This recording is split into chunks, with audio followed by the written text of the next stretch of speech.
All right, happy Tuesday, everyone.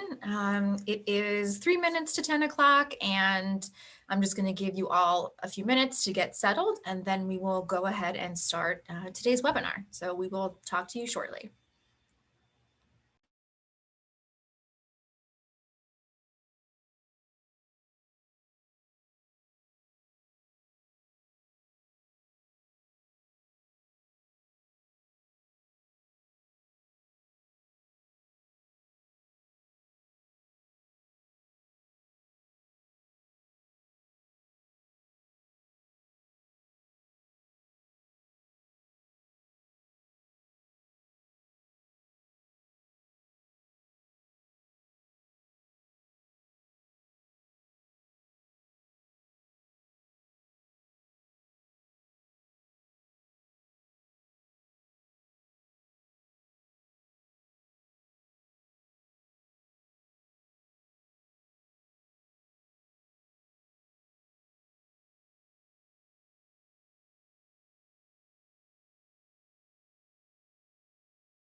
So we are just at 10 o'clock. And to be mindful of everyone's time and our panelists' time, we're going to go ahead and get started. So thank you for joining us today. I am Jennifer Krishka, CEO of the Jewish Women's Foundation of the Greater Palm Beaches. Our mission is to create long-lasting social change for all women and girls in the US and in Israel. So thank you for joining us for today's Impact Tuesday. So today we'll be speaking with Vanessa Patino, who is the Vice President of Research at the Dolores Barr Weaver Policy Center, and Taketa King Pang, who is the Executive Director of Women's Foundation of Florida. So thank you, Vanessa and Taketa, for joining us today. So a couple housekeeping reminders.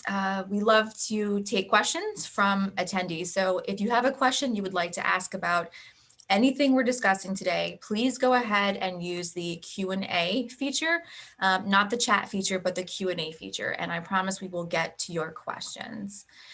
We are streaming live on Facebook, and we're also recording today's Impact Tuesdays as we always do. And you can find them on the JWF website at jwfpalmbeach.org.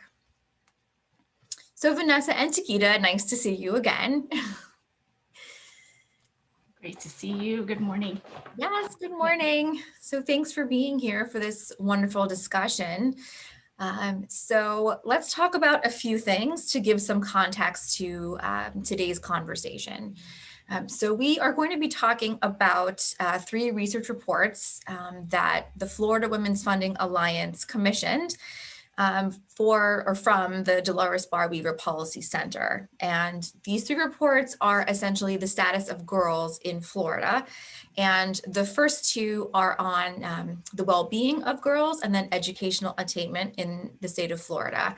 And then the 3rd report recently came out about 2 weeks ago.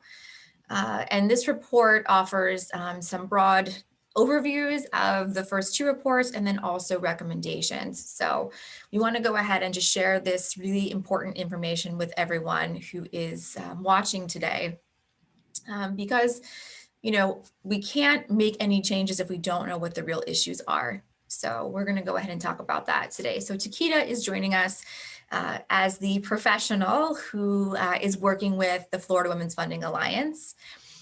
And Vanessa, of course, was the researcher who worked on these reports. So we're going to have some really interesting discussion today, I think. So let's first, I guess, talk very briefly about FWFA, and then we'll go ahead and talk about the research reports.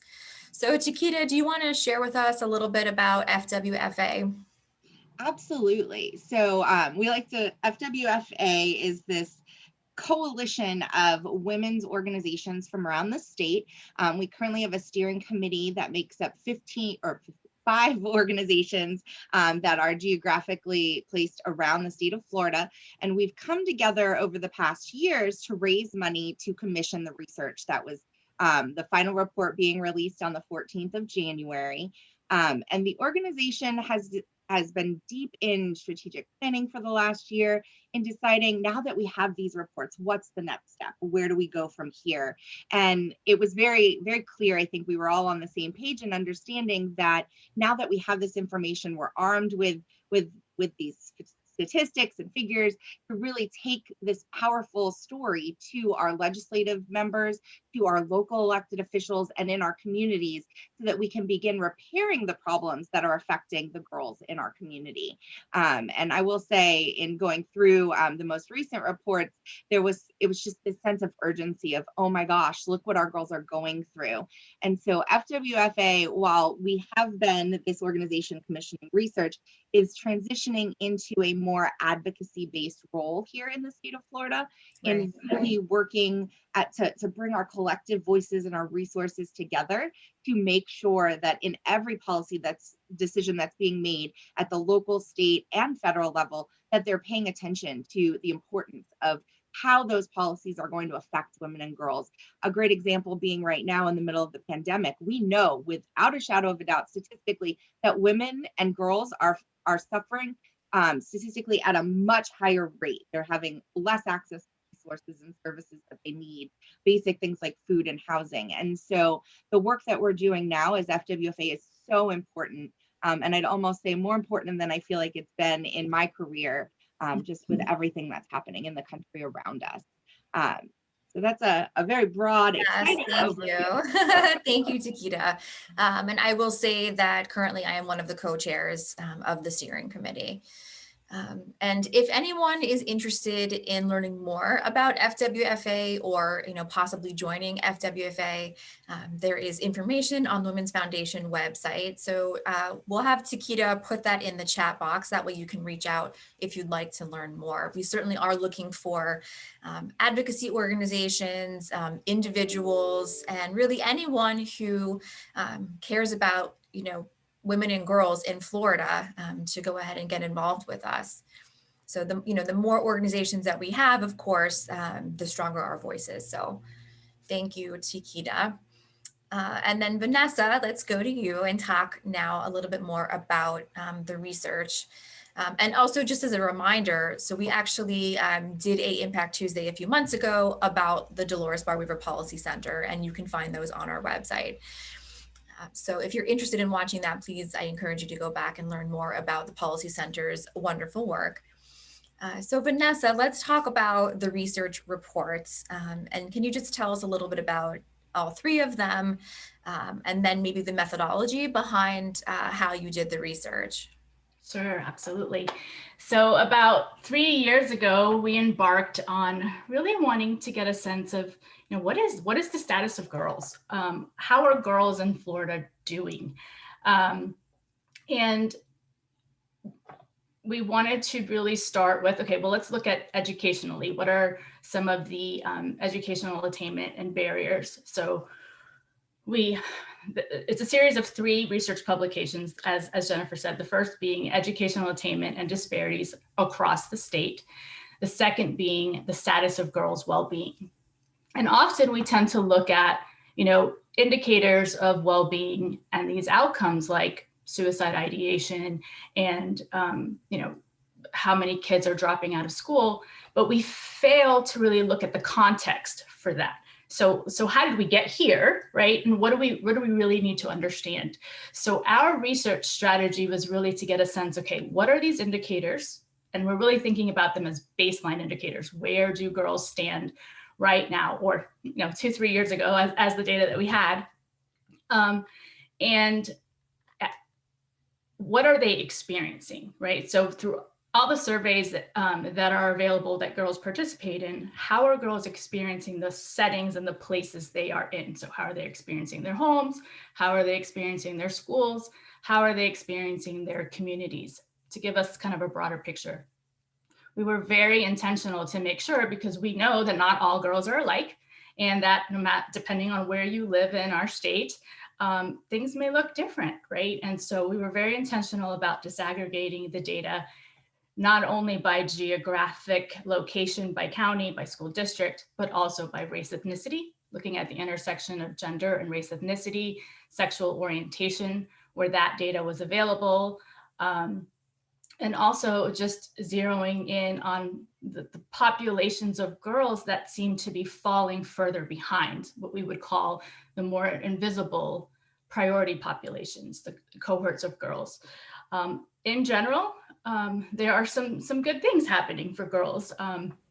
Educational attainment, graduation rates have been increasing over the years. More girls are enrolled in college than ever before. So there's been some progress, but there's definitely some pockets and some issues that have warranted attention. And when we really start to kind of peel back, we start to see that particularly girls of color, girls that are living in rural communities, girls who identify as lesbian, gay, bisexual, or unsure of their sexual identity, because that's the way the question is asked on the surveys, are really experiencing indicators that warrant attention: more victimization, more bullying, not feeling safe in school. And so we wanted to make sure we were calling that out. And so those first two reports are really snapshots of how the girls are doing, which have the appendix table, so you can look at that data by county. And I'd actually like to kind of share some of that data. I mean, I'm not sure. Yeah, of course, Vanessa, Okay. go ahead and you can share your screen. Okay, and those last populations of girls that you're talking about, are they the same as the invisible populations that you were mentioning before? No, so thanks, Jennifer, for reminding me. One of the things when we were looking at the educational attainment report, and this kind of happened by accident, honestly, we were really trying to find out, okay, so there's an increasing graduation rate. There's a pretty stable dropout rate of 3% across our state, double that for Native American girls, and a little bit higher for girls living in rural communities. But how many girls are not in school, like not enrolled in school? And when we looked at the census data, we uncovered that there were, at that point in time, about 12,000 girls in our state, ages 16 to 19, who are neither enrolled in school and not actively in the labor force. So we really don't know who these girls are, where they are, who's got access to them. And that's the other piece of this. So the data that I'm about to show is only really limited to the girls who are in school to take the survey, right? And so it is a little bit biased in that it's not reflective of all girls. And so girls who were either suspended or not at school or in juvenile justice system, or who are just not enrolled in school are not reflected. And so we know that their indicators are different. Right. And I found that to be one of the most jarring statistics when I was reading through the report, was just this percentage of girls that are missing. And just, it's deeply concerning, I think. And we certainly want to do all that we can to try to locate these missing girls and, of course, to get them the resources that they need. So Vanessa, I'll go ahead and let you start your presentation so we go through, some of the more specifics of the report, because I do think our attendees will find it, very interesting.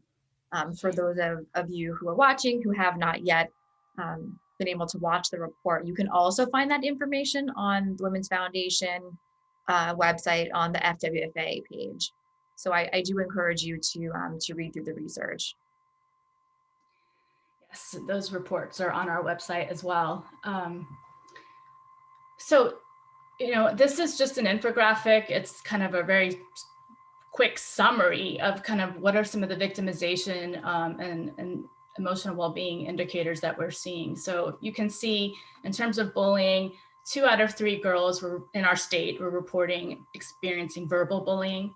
1 out of 3 girls were reporting being cyber bullied, so like by social media, all kinds of Twitter and Facebook, that relational aggression that happens, and that can also be taken back into the school place.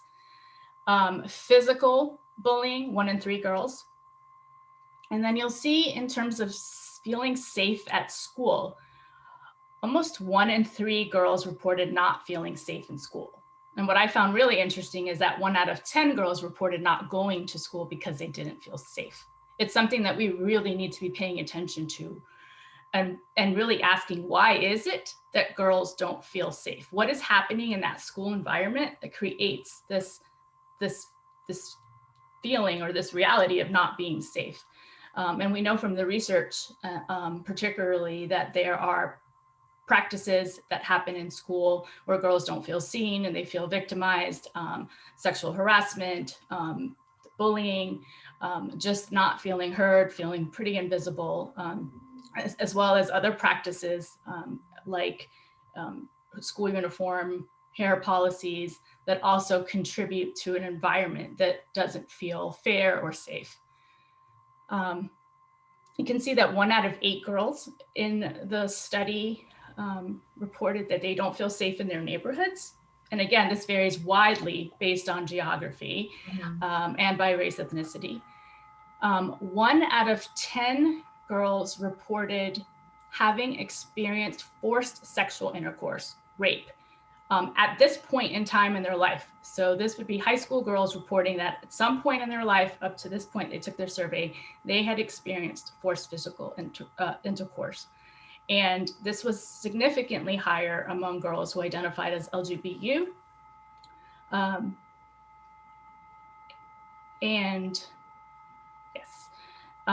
in terms of depression and the way that question is asked, do you feel sad most days for like 2-week period over time? 1 in 3 girls are reporting feeling sadness,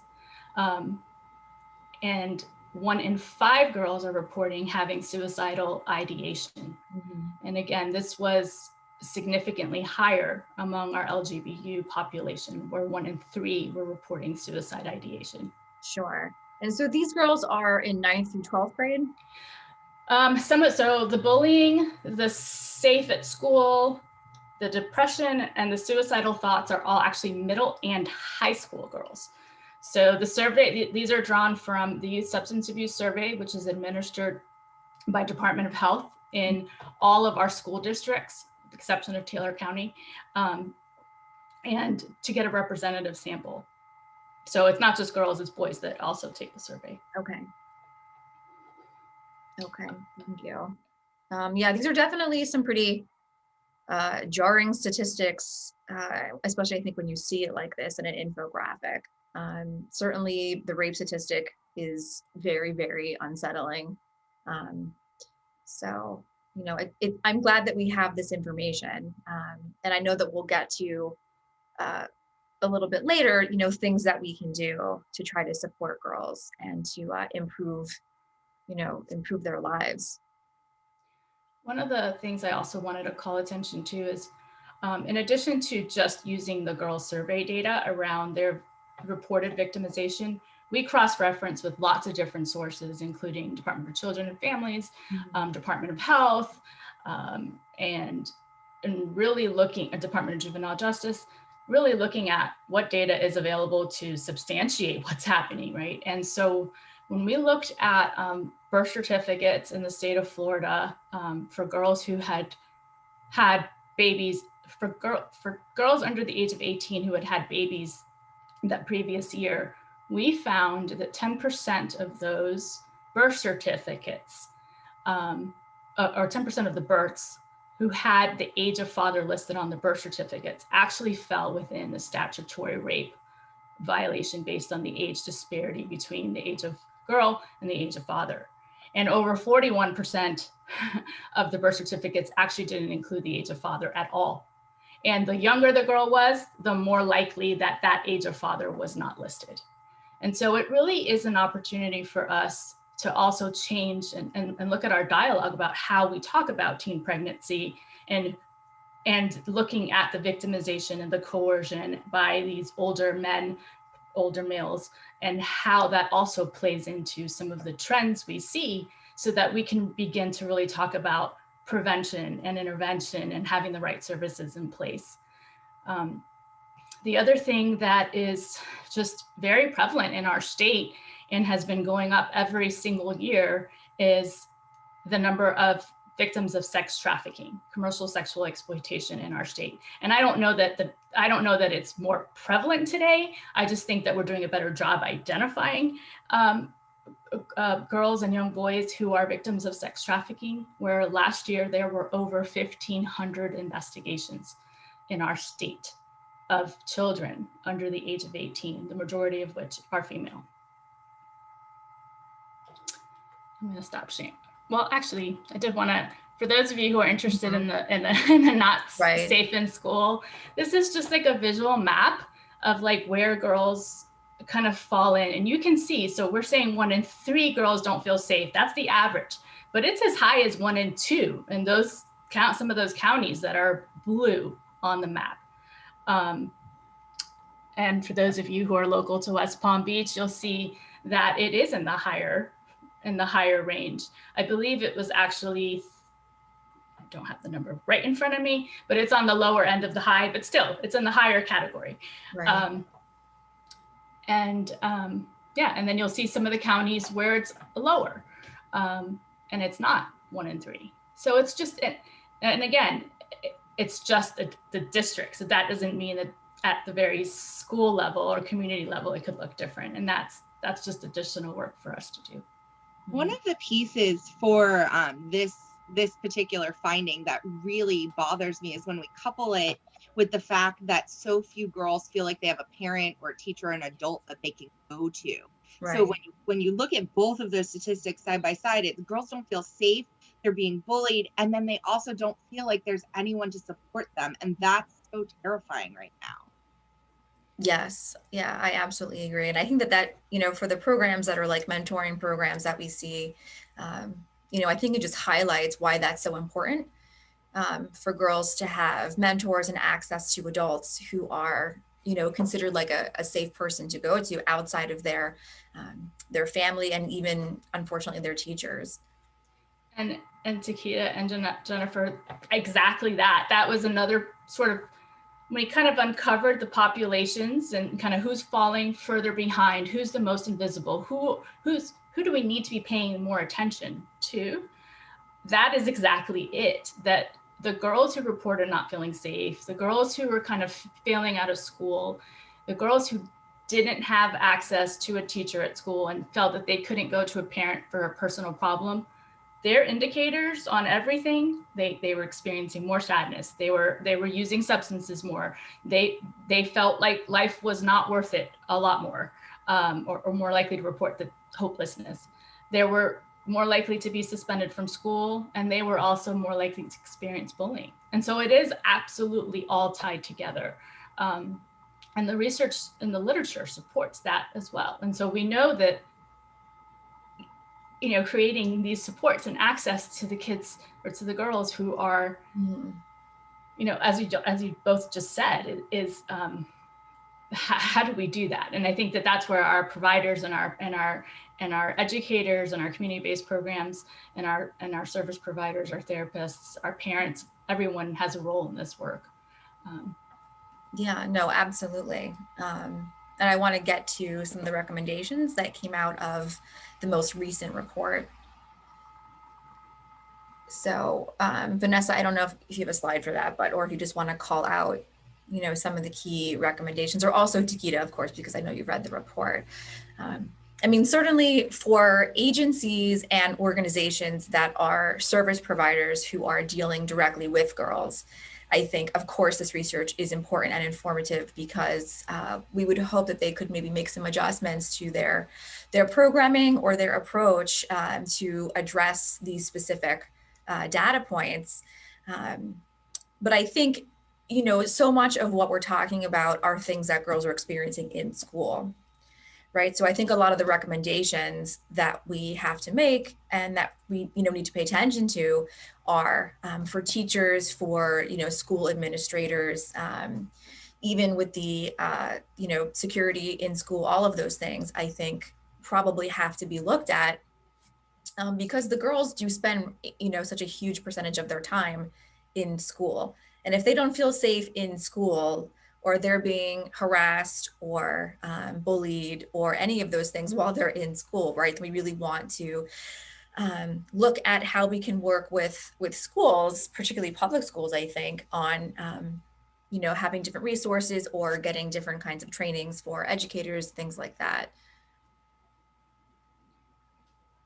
So I can zero in on the things that we identified in the research studies, and particularly in the last publication, that is the recommendations. Mm-hmm. And it's policy recommendations, it's training recommendations, it's practice recommendations for the practitioners who are in the schools and working in the community.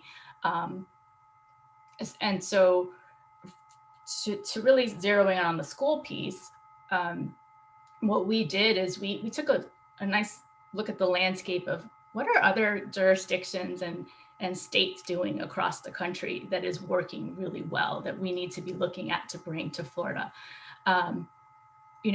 How do we begin to really change some of these discriminatory policies and practices in school? How to better address bullying, how to end discrimination, particularly for girls of color, based on dress code and hair policies, like you can't have braids. And really banning policies that push girls out of school. So we are, one of the recommendations calls for specifically banning the suspension of K through third grade girls, or not girls, students, which would apply to both, and across the state of Florida, which other locations have been doing. Stop criminalizing normal behavior. And so we are calling for, we're calling one for limiting the arrests to setting an age limit so that no child under the age of 10 can be arrested in the state of Florida. Other states have done this, and it's not just California, it's also Texas, it's Louisiana. And we are- Do we know how often girls of that age are getting arrested? It's often. So to put it in context, in 2018-19, there were almost 9,000 girls arrested in the state of Florida. Under the age of 10, we were just under 1,000. I think it's important to note that girls of color are being arrested at a much higher rate than girls that are not. Absolutely. So girls of color, particularly Black girls, represent about 22 to 24% of the general population in Florida, but yet their arrest rates are 50 to 60%. And those numbers continue. Number of girls detained, number of girls incarcerated, number of girls who are filed and charged as an adult and moved over to the adult system. And it is also worth mentioning that a lot of the time, the especially girls of color, Black girls that are getting in trouble in schools, it's over minor offenses. It's not like they're going in and punching people in the face. They broke dress code and they're getting chastised by a professor or a teacher, and they point out some other girl who's breaking dress code, and the teacher gets angry, and so the girl feels like she's being unfairly persecuted and reacts, which escalates the situation. And that is something we're seeing repeatedly happening with interactions with law enforcement. Right. Yes. And just speaking generally, right, when you compare girls to boys and how they are being punished in schools, girls are, punished at a higher rate than boys for, very similar infractions. So not only, is there a gender component, but then of course we have to look at the racial component. Absolutely. And there are some really great organizations and models that are out there. The Black Women's Justice Institute, Grant Makers for Girls of Color are putting together resources. Boston is doing some work. Ohio is doing some work. They're how to bring restorative practices into schools. And really just starting to shift the practice. You don't need to change policy per se, you just need to shift practice. What are some of the tools for de-escalation? How do we bring advocates into the school? What training do school resource officers need to be able to understand adolescent development at a different level? How do we create protocols between schools and law enforcement so that we're not utilizing school resource officers to, to take care of issues that should be handled by the school and don't have a criminal component?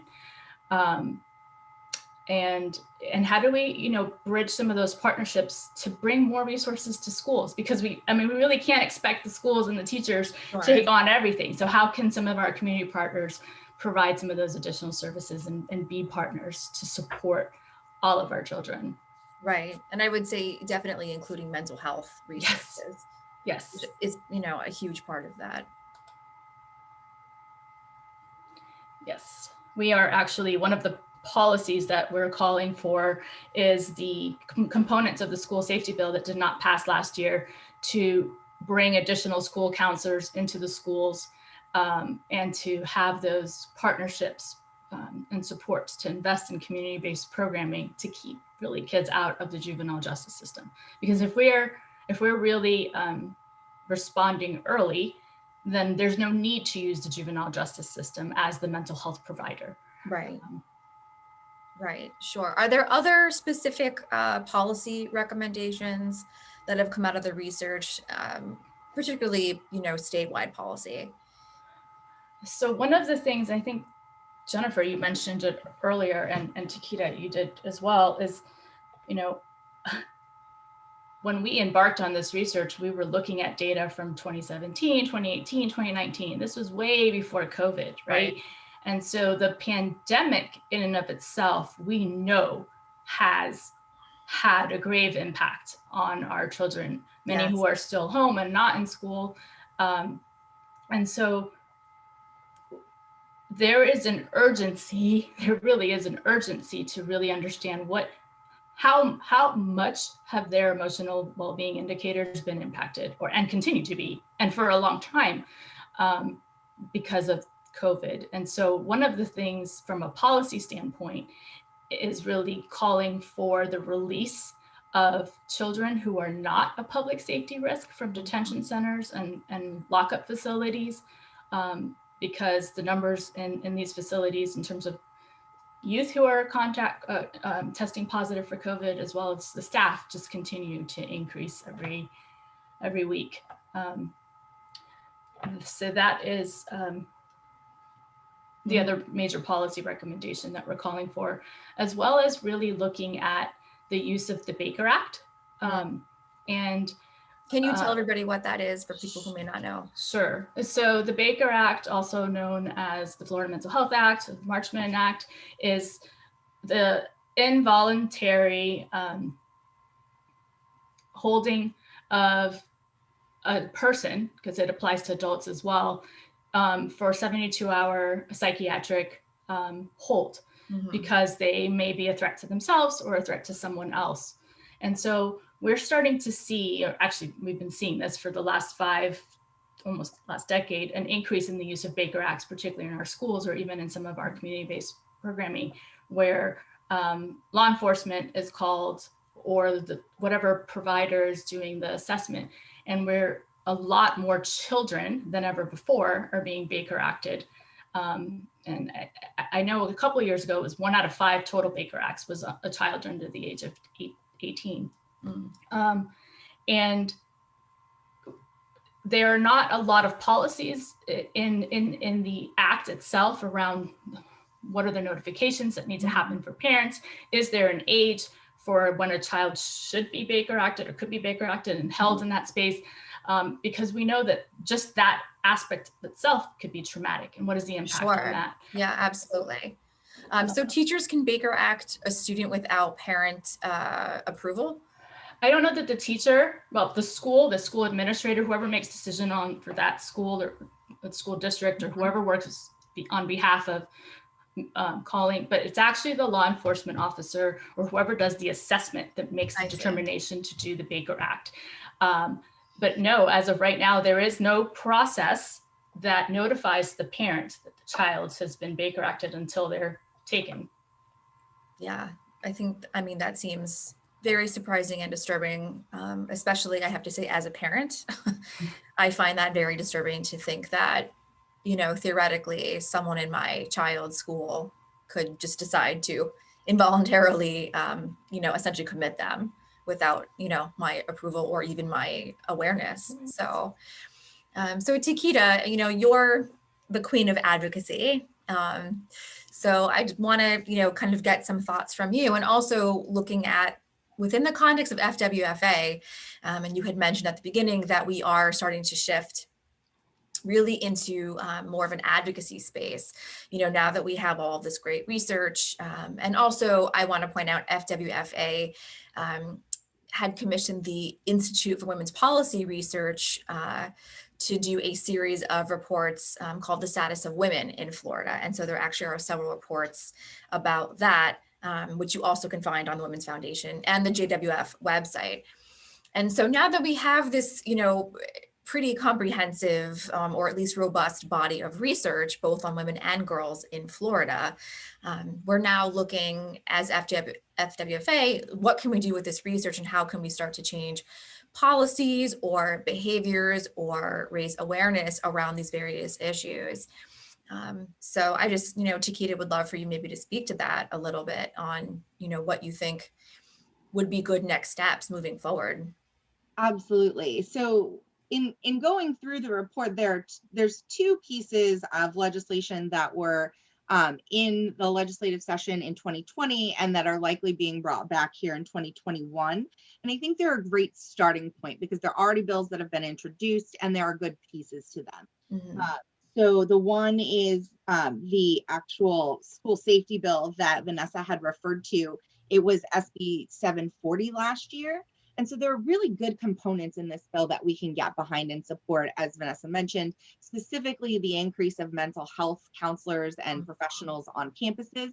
But it's also important that we're watching that bill because there were some pieces of it that came up which towards the end of last session that were problematic. And especially the fact that one of the pieces that they keep calling for is increased law enforcement on school campuses. Right. And we just know unequivocally increasing law enforcement with girls of color, it just creates a difficult situation for these young women and increases their likelihood of ending up in the juvenile justice system.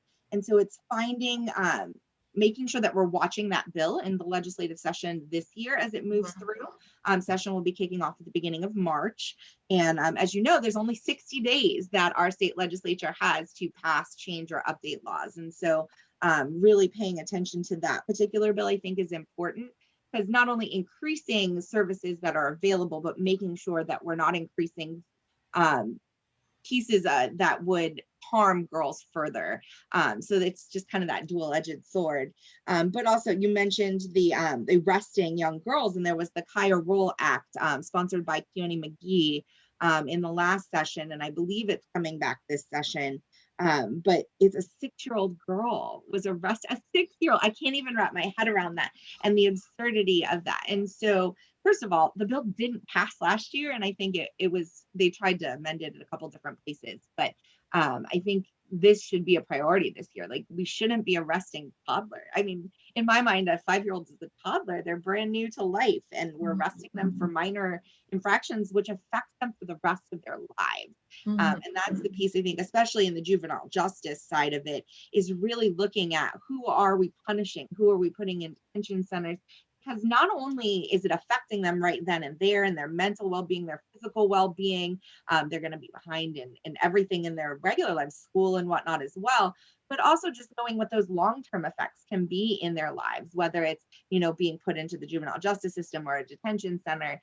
Those aren't solutions that are going to improve girls' lives. Those are ones that are going to make it harder in the long run. And so I think looking at the policies that are currently being examined are very, very important. There was also a federal bill called the Rise from Trauma Act that has some really great pieces to it. I think that we have some really good opportunity with the new administration and new makeup in the US Congress, that this bill may be able to move a little bit, and that would provide more mental health counseling and more guardrails around how to provide truly trauma-informed care, which a lot of our girls just, Yes. these aren't the girls that are suffering, the ones that are really in the most difficult positions. They're coming from very traumatic experiences, often living in poverty. And so it's not as simple as just going to this girl and saying, you need help. There's more that has to happen in that process. And so we need to be investing time, energy, and funding to do those things. And so I'll just bring up, I know the Women's Foundation and JWF recently did a legislative panel. And so we're looking at a pretty difficult legislative session here in Florida this year. The economy is not in a good place. And we usually struggle to balance our budget every year to begin with. And so we are going to see some major cuts happening in the Florida state budget. And usually what happens is those cuts do affect most specifically social services and programs that we're recommending here in this report. And so that's something that we as FWFA, but just as a general community that cares about women and girls, we need to be paying attention to the legislative session. Call your legislators, go to any legislative delegation panels or discussions that you can participate in, and bring up women and girls, because when it comes to budgets and policies, they're not being paid attention to in the state of Florida. That is just a fact. And then we know that overall, the programs that are serving women and girls are not getting large amounts of funding as it is. And now we're facing huge cuts to those that most need it. So I think a huge part of our work as FWFA in 2021 is just being the organization that's paying attention to what's happening and making sure that we're sharing that out with our coalitions, with the groups that we're working with, so that folks can really step up and we have that really cohesive collective voice of saying girls are a priority and we need to make sure that we're protecting them. Yes, absolutely. And thank you, Taketa. I actually was going to mention the same thing about the panel last week, where the elected officials were saying that with budget cuts, education and social services will certainly suffer. And we know that women and girls, of course, will suffer even more so, I think, with those cuts. So for people who are listening and who are interested in becoming more engaged on a policy level with advocacy work, but maybe don't know how to find their elected officials or don't know, what's the best way to track these kinds of bills, Taketa, what would you recommend? I will say the state legislature has a pretty good system in place. If you go on myfloridahouse.gov, there is a bill tracking system where you can track specific pieces of legislation. And you can also sign up for newsletters for your elected officials, whether they're your local state representatives and senators or people who are actually sponsoring bills that you want to watch. If you get there, they almost all have newsletters that they put out while they're in legislative session that will give you updates on where the bills are that they're working on. And then, of course, just monitoring the media is simple, but the bill specifically through the My Florida House website is great because you'll get an email anytime anything happens to a bill that you're tracking.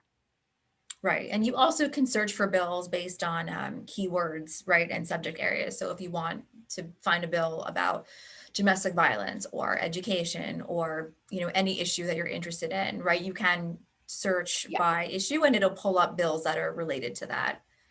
Yes, it will. And then, of course, the media does a pretty good job at doing announcements. I'd say Florida Politics, the Phoenix, there's a bunch of local groups.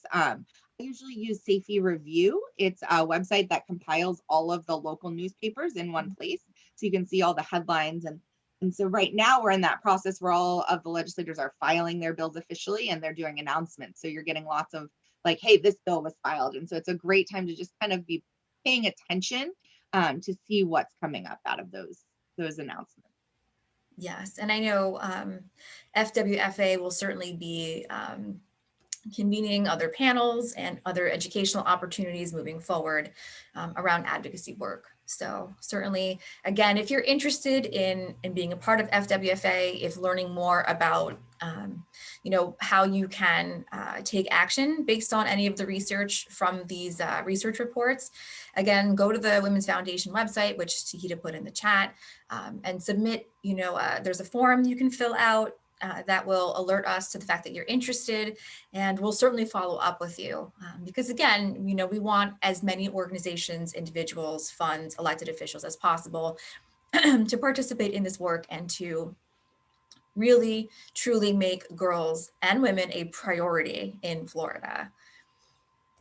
So we had a couple, Vanessa, did you want to? I was just going to say, you can also go to the Dolores Bar River Policy Center and sign up to our newsletter as well. And we, in terms of the policies and practices and the recommendations that we are making based on the research and our direct service working with girls, we're following, new policies that are coming out that may be harmful or that are good, and making recommendations. And so you can get that information from the Policy Center as well as making recommendations for things that don't exist yet that we want to see happen. So we'd love to have just more followers to be, I think the bigger our collective voice, the stronger the impact for girls and young women in our state. So. Yes, absolutely. So we did have a couple questions, comments that came up through the Q&A. So someone asked for the aggregate local news site. So Taketa typed it in. So it's the SAFE review. It's SAYFIE review. And then looking at some of the questions. So someone asked about the Georgetown University Law Center study on gender and racial equity that describes how African-American girls are perceived to be older than they are and thus held to different standards of behavior. Certainly I have heard that as well. I'm sure Taketa and Vanessa, you're both familiar with that, but thank you, Deborah, for making that comment, because absolutely, I'm sure that is a big part of the issue. And I'd actually like to speak to that for just a second, because I think the adultification bias is such an important component of this work. And that research that was put out a couple of years ago shows that people who are in positions to work with children actually view Black girls to be older than they are, to be more sexually advanced, to need less protection, to need a lot of things. And as young as age 5, like it starts at a really young age, how those perceptions and stereotypes develop. And all of that is that sort of implicit, bias, and our biases that need to be part of our training. They need to be part of our discussions, and how that happens, and how do we tackle and unpack that,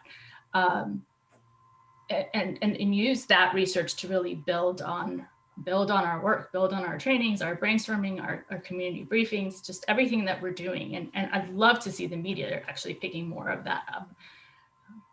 Yeah, absolutely. I mean, this is where you see the intersectionality piece coming in, right? Which is not only is there sexism, but then when racism or classism also comes into play, that it just compounds issues. And when we're looking at girls, it definitely compounds issues for girls who are already trying to deal with these challenges or these perceptions that are placed upon them. So thank you, Vanessa. So I don't think I have any other questions. Taketa or Vanessa, do you have any other additional comments that you want to make or takeaways for everyone attending before we go ahead and conclude today's webinar? Well, I will just say this report, I love this report, but my favorite section is honestly the appendix.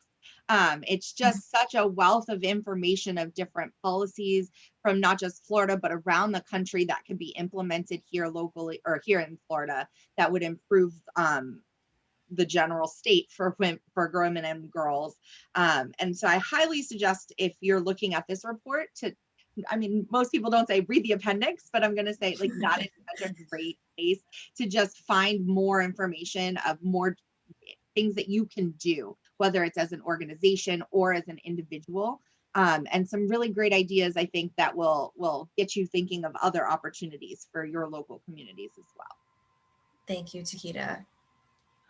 I'd just like to share how, my perspective is that all of us have a role in this work. So either as a parent, as an educator, policymaker, funder, community citizen,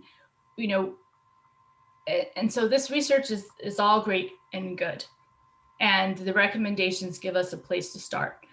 But we all have an opportunity to go back to our girls in our classrooms, our girls in our programs, our girls who we're doing therapy with, our daughters, our nieces, and have conversation.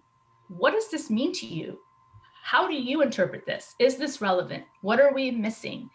What does this mean? What are your recommendations? Because the girls are really need to be partners in this work. They have a wealth of information. They have a wealth of ideas if they're just given the platform. And I think that is probably one of the major recommendations from this. We need to bring girls together in our communities to have listening sessions, to have conversations, to hear what does this mean, what's happening, because it may look different in Palm Beach than in Miami, than in Tallahassee, than in Jacksonville.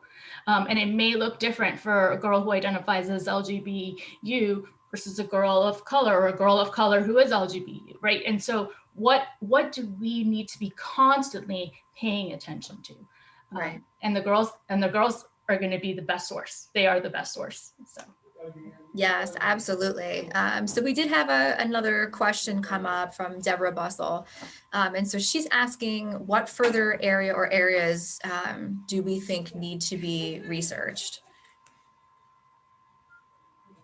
So, and I'm going to say this is for probably girls and women, maybe not just girls.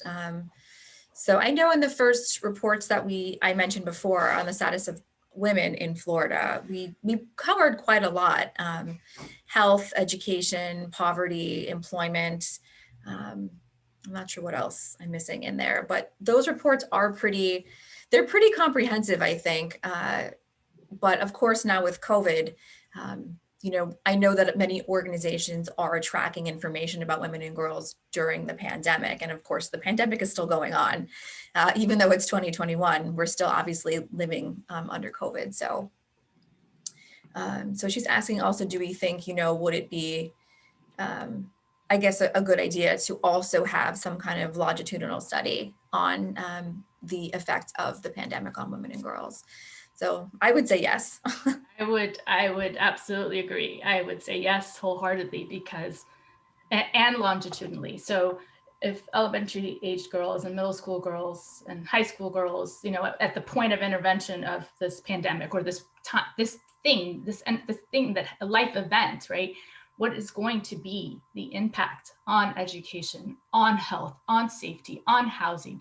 And we know, particularly for girls who are living with single moms, we know that it's single moms who have and continue to bear the brunt of the pandemic. And, there was just a report a couple weeks ago, NPR said that they are estimating that over 3 million students have dropped out of school since March in our country. And so what is happening, and how, and long-term, what will be the impact? Right. Not just on the women and girls themselves, right, but on the next generation, on our country, because we know that women and girls are not successful, then really none of us are thriving, right? Our communities are not thriving economically. It certainly impacts what happens. So we all need to care about women and girls.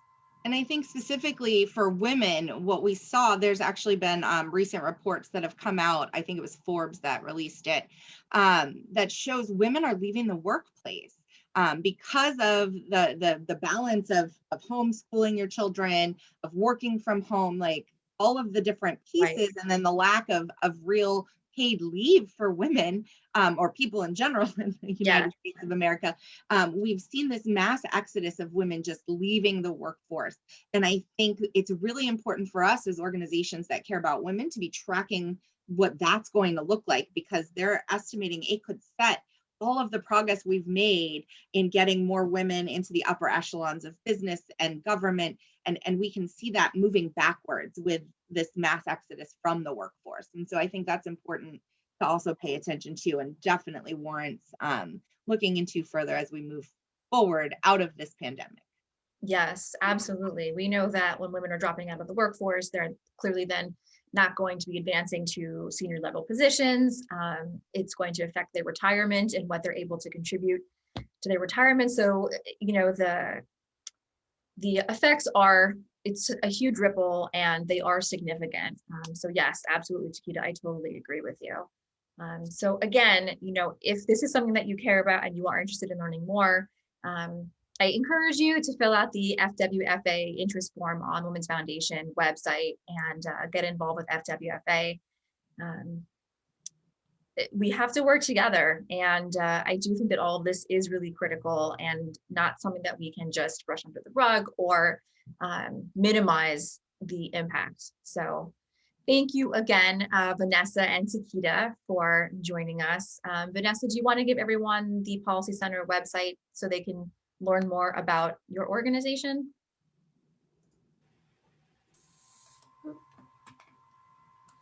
It is www.seethegirl.org.